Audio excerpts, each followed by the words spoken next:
In September of 2002, thousands of faithful crowded the streets of Winnipeg in the Canadian province of Manitoba. A swarming procession escorted the body of a martyr to St. Joseph's Ukrainian Catholic Church, culminating in a celebration of the Divine Liturgy and open veneration of the man's holy relics. Who was this man who attracted national media attention almost 30 years after his death? What led the church to build a pilgrim shrine housing his relics, and even a museum dedicated to his life? His name is Blessed Vasyl Velychkovsky, a native son of Ukraine. How did Blessed Vasyl serve as a beacon of holiness to his fellow Ukrainians? What horrible persecution led Pope John Paul II to declare him a martyr of the Church? How did he come to rest in Winnipeg? And what can we learn from his life? In the next half hour, we will discover the answers to these questions.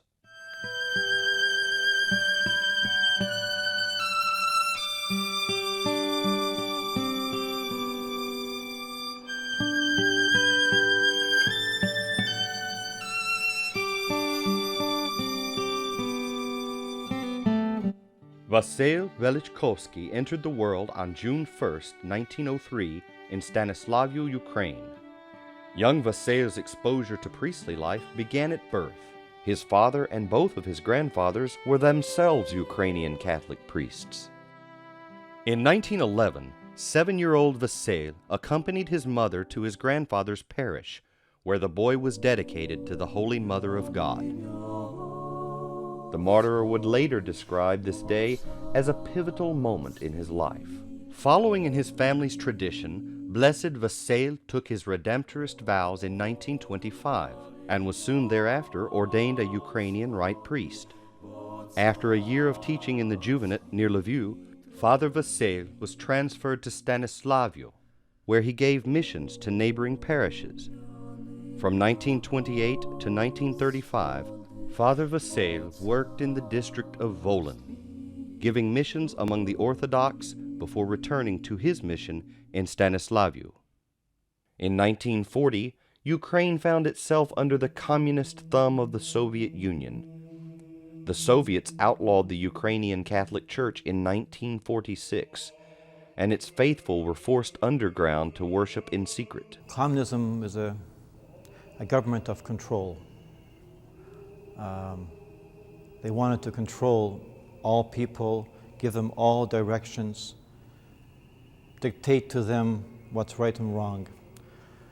Christianity comes along and emphasizes the dignity of each person and a certain freedom in Christ, and that freedom they were afraid of. Especially Christians, they so often were not afraid of them because of their faith, and that they couldn't handle. For 3 decades, Vasyl Velychkovsky would practice his faith in defiance of the Soviets and would pay the ultimate price for doing so. In 1940, Father Vasyl led a procession through the streets of Stanislavyu on the feast of Our Mother of Perpetual Help, incurring the wrath of the communist authorities, who subsequently arrested the priest. However, because Father Vasyl's popularity was so overwhelming, the authorities feared that his imprisonment might cause an uproar. Russians, especially KGB, was very afraid of that when people go against their will, you know. That was after that demonstration, that was a lot of arresting around, you know, a lot of arresting around. He was released only a day or so later, but not before being interrogated and beaten. In April of 1944, the Soviets were in the midst of recapturing Ukraine, and they had the city of Ternopil in their sights. Father Vasyl volunteered to go to the war-torn city. Although the Russian army had not yet arrived, Ternopil was a constant target of Soviet artillery shells. Here, against this perilous backdrop, Father Vasyl continued his ministry. It was a time of persecution. Often the police would call him out for interrogation. We needed to go to confession often during the week. I knew they were calling the bishop often for interrogation, but I needed to go. So I went, and the bishop never said, You know, maybe let's be more cautious because it's dangerous. Never. Very quickly after the communists took over Ukraine, they liquidated the church and said that this church in 1946 is an illegal body. You cannot belong to it. It doesn't exist. You cannot gather in its name. You can't profess being a Ukrainian Catholic. It doesn't exist. On July 26, 1945, the secret police found and arrested him. Really, he was in the garden when they come in to arrest him, praying the rosary, walking and praying the rosary. And then something pushes him, and he walks to the house, and he says, "I'm ready." He gives his hands, "I'm ready." They arrested all the bishops, 11 of them, of the church, and about 1,700 priests were arrested in that same summer. Among them was Blessed Vasyl. The Soviets gave Father Vasyl an opportunity for freedom. He had simply to renounce his beliefs and turn his back on Ukrainian Catholicism. But despite continued beatings and the looming threat of punishments far worse, Father Vasyl Velychkovsky remained steadfast in his faith. They beat him and stuff like that, to make him, to scare him. And he said to them, "You can do anything to my body, but you never will have my soul." Unable to bully Father Vasyl into submission, the communists convicted him of the crime of anti-Soviet propaganda and sentenced him to prison in Kyiv. Here, for another year, the brutal interrogations continued. It is difficult to understand in terms of human rights why Soviet did this, knowing that internationally this was a wrong thing to do. Finally, he was sentenced to death by firing squad. Father Vasyl spent the next 3 months on death row, where he continued to reach out and minister to those around him. Then he began to preach to them a retreat lasting 10 days. He finished it by confessing all the prisoners and gave them Holy Communion. During those 10 days, no one was called to the firing squad. That was a miracle.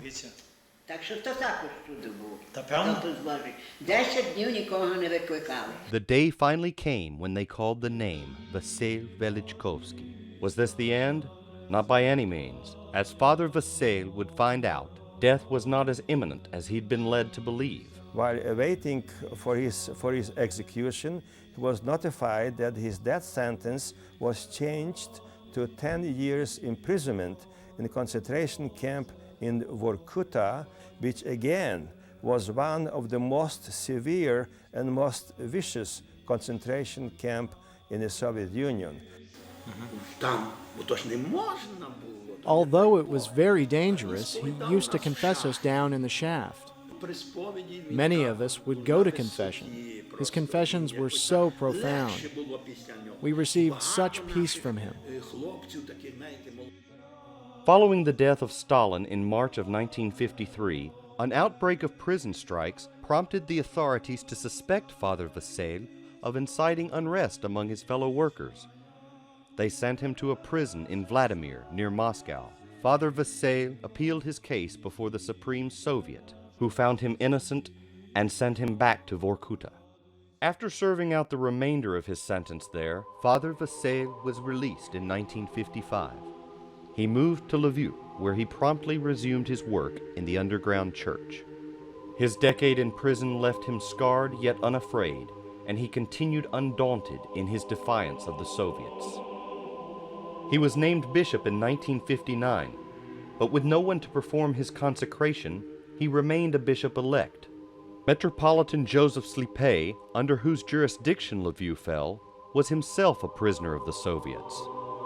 But through the combined efforts of Pope John XXIII and President Kennedy, Metropolitan Joseph was released from prison in 1963 and sent word to Blessed Vasyl to come quickly to Moscow. In a plain Moscow hotel room, the Metropolitan of Lviv quietly consecrated Vasyl Velychkovsky to the episcopacy. As soon as the ceremony concluded, the authorities arrived to take Metropolitan Joseph to Rome, leaving Bishop Vasyl as the hierarch in charge of the Ukrainian Catholic Church in Ukraine.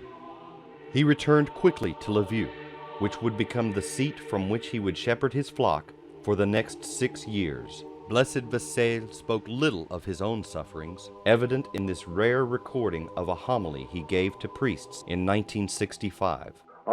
Він собі пригадає, як мільйони мучеників, діточок малих, дівиць, молодих людей, стареньких ішли на муки страшні, на смерть. Скрізь тоді тою жертвою великою. Вони не були священниками, часто неграмотними людьми, але зрозуміли науку Христову про самовідречення, про смерть, щоб життя мати і життя другим дати. The Soviets arrested Bishop Vasyl for the third and final time in 1969. They charged him with writing a booklet about our Mother of Perpetual Help and sentenced him to 3 years in prison in the Ukrainian city of Kommunarsk, where he was again tortured physically, chemically, and psychologically. Common practice in Soviet jails, to apply electrical current to the feet, to the bottom of the feet, to toes, to sex organs, to head, to everything, yes. When the prisoners were receiving experimental medication to suppress their memories, brain functions, and also other functions in the body. And I also mentioned that this is against Nuremberg recommendations that experimental medication of this sort should be never used on prisoners. This is the reason why Eichmann was executed, because he was doing this in Auschwitz. But even in the confines of his torturous prison, someone had the courage to show the bishop mercy. But when comes woman, always put the injection in the mattress. And when was man, always put to his hand, you know. And then once I just asked the nurse, she was always polite to him and nice to him, one of them. And he says, those injection is to kill me, right? And she looks like that. So she was probably an unusual individual and more devoted than the remaining of them, and she knew the contents of the substance that she was injecting, and she did this for him, yeah. Through it all, Bishop Vasyl remained silent as his tormentors demanded to know church secrets. When he refused to sign the papers presented to him by his communist jailers, the torture grew more severe. Now suffering from a nearly fatal illness, Bishop Vasyl narrowly survived his 3 years in Kommunarsk. In January of 1972, Vasyl Velychkovsky emerged from prison a shattered man. Administration of various drugs and chemical agents at that time, which was a practice in Soviet Union, which had a negative impact or destructive impact on his brain structure and brain functions. His faith in Jesus Christ and the Virgin Mary, however, was actually strengthened by the ordeal. Bishop Vasyl's experience in prison left him extremely ill, nearly on the verge of death. This was the only reason the communists released him. They didn't want the death of a man so well loved on their hands. They let him go. They didn't want him to die in Russia, that they murdered him, you know. They let him go out, you know. So KGB is smart in that way, you know. Upon his release, Bishop Vasyl first paid a visit to his sister in Yugoslavia before continuing on to Rome. At that time, he also had an audience with Pope Paul VI, and he advised him or explained to him as to what happened to him himself in prison. He learned that the Ukrainian authorities had exiled him, leaving him without a homeland. Archbishop Metropolitan Maxim Hermaniuk invited him to come to Winnipeg, and he came to Winnipeg in June of 1972. His arrival generated such a buzz among the large Ukrainian population that it received national media attention. When he came in, that was press all over, on television, on news, that the bishop from Ukrainian is arriving, you know. It was almost whole Canada was talking about that, you know. Well, this was really special because his father was a priest of the protection of the Blessed Virgin Mary Church in Shuparka of the Borshchi region of Ukraine for 27 years. And my father was born in Ukraine and was raised in Ukraine in Shuparka and then came to Canada. And so really, we are kind of a family, some relation, from the same village of Shuparka. In Winnipeg, Bishop Vasyl's firm, unwavering faith provided a sharp contrast to his frail body and shattered health. The chest X-ray taken on February 7, 1973 revealed enlarged heart, the same way as clinical examination. X-ray of the skull or of the head, done on the same date also, showed calcification of intracranial vessels or deposits of calcium within the intracranial vessels in the skull, and primarily on the base of the skull, on the base of the head. You know, when he was walking, I don't know how he walked, because they were so stiff from those injections that they were putting in him, you know. The psychological scars Bishop Vasyl carried from years of torture were evident in Winnipeg when others tried to get him the medical attention he needed. When my husband come out and he says, I have to take him to the hospital. And he's in bad condition. And Bishop says, do it everything home, because he's afraid of the hospitals, because he was three years in that hospital that they were giving him injection, you know. Well, I was afraid because the communists may be watching, and maybe again some tortures would come and follow him. Nobody could believe what KGB can do, you know. That's just a terrible thing, you know. By all accounts, he was a quiet man and always suspicious that he was still being followed. But when he spoke of his faith, Bishop Vasyl came alive with an energy that overshadowed the ravages of his past. And when he stood up and began to speak, his whole demeanor changed. It's like the color of this person changed completely. And then he became to be not a withdrawn person, but a person who smiled, he was radiant, he was happy, and his whole demeanor changed, as I said. And that really struck me. His presence affected everyone around him. A person that seemed to be just exuding this kindness, and almost as though he was surrounded by light. In the spring of 1973, less than a year after arriving in Winnipeg, Bishop Vasyl's health took a tragic turn. The toll of all his physical trials finally caught up with him. His personal history and his imprisonment have a significant impact on his medical history. Early that summer, Bishop Vasyl fell fatally ill and was rushed to the hospital. His body expired. His soul was freed to attain its heavenly reward. Doctors attribute his death to drugs he received in prison and the calcium deposits built up in his system after years of torture. On June 30th, 1973, Blessed Vasyl Velychkovsky died and was buried in Winnipeg's All Saints Cemetery. There his body lay in rest for nearly 30 years, forgotten by most of the world, but revered by those whose lives he touched. Then, on June 27, 2001, Pope John Paul II beatified 27 martyrs of the Ukrainian Catholic Church on his pastoral visit to Ukraine. Among the new blesseds was Vasyl Velychkovsky. I don't know if he in his own mind had that plan. Of course he doesn't have this plan. The plan of becoming a martyr, becoming one who would give his life for Christ. But certainly that was true for him, that he was a chosen one to suffer for Christ. I never even dreamt that we will have a shrine for the martyr from Ukraine. So this was such a great surprise that really tears came to my eyes to realize that our church is really blessed.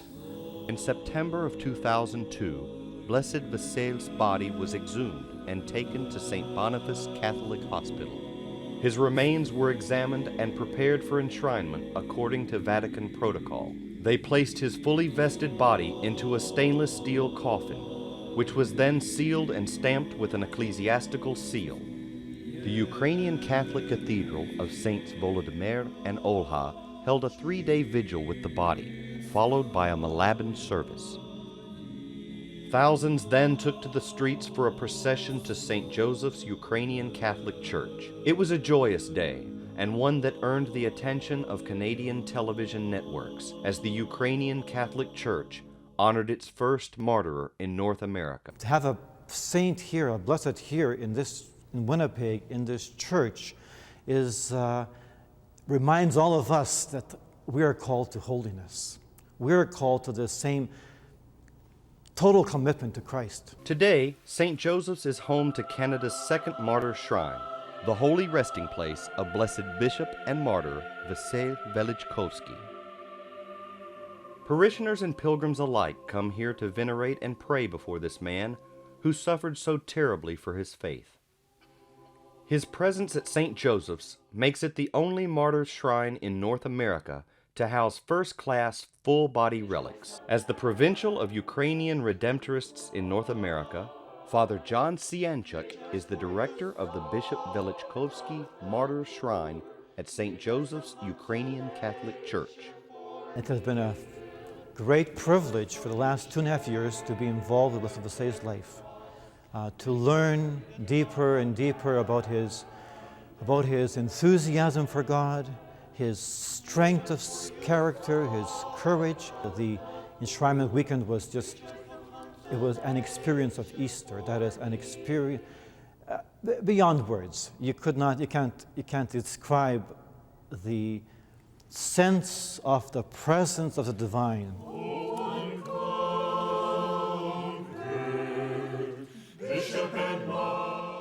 Crediting the Holy Spirit more than himself, Father John has also penned an akathist service in honor of Blessed Vasyl. The service is held every Wednesday at the shrine. The method is, the style is actually a form. It is a form to go through one's life and to have a little paragraph and the choir singing responses. So it's a style of prayer in the Eastern Church. There is also a museum at St. Joseph's dedicated to Blessed Vasyl, so his story may never be forgotten. I'm employed by the Ukrainian Catholic Mission as a shrine coordinator, and my duties are to promote and to teach the public about our martyr, Blessed Vasyl. And I welcome all to come and visit our shrine, to pray to him. We have a beautiful intercessory prayer to Blessed Vasyl, and he's here to help each one of us. Amazingly, Blessed Vasyl's courageous influence continues even today. Deacon Walter Kanish owns a towel once used to clean Blessed Vasyl's coffin. He credits this relic with saving his life in a violent traffic accident. This must be a miracle, nothing else. Thanks to the Heavenly Father, Son, Spirit, and Velychkovsky, because I was in their hands. Otherwise, like they said, you shouldn't be alive. I never feel either door. Why glass fly from side window, driver's side, to the front? I never have either one glass on me. Well, if that is a miracle, I don't know what is. The doctors were pretty well convinced that it was cancer. Nancy Matishuk was once diagnosed with cancer.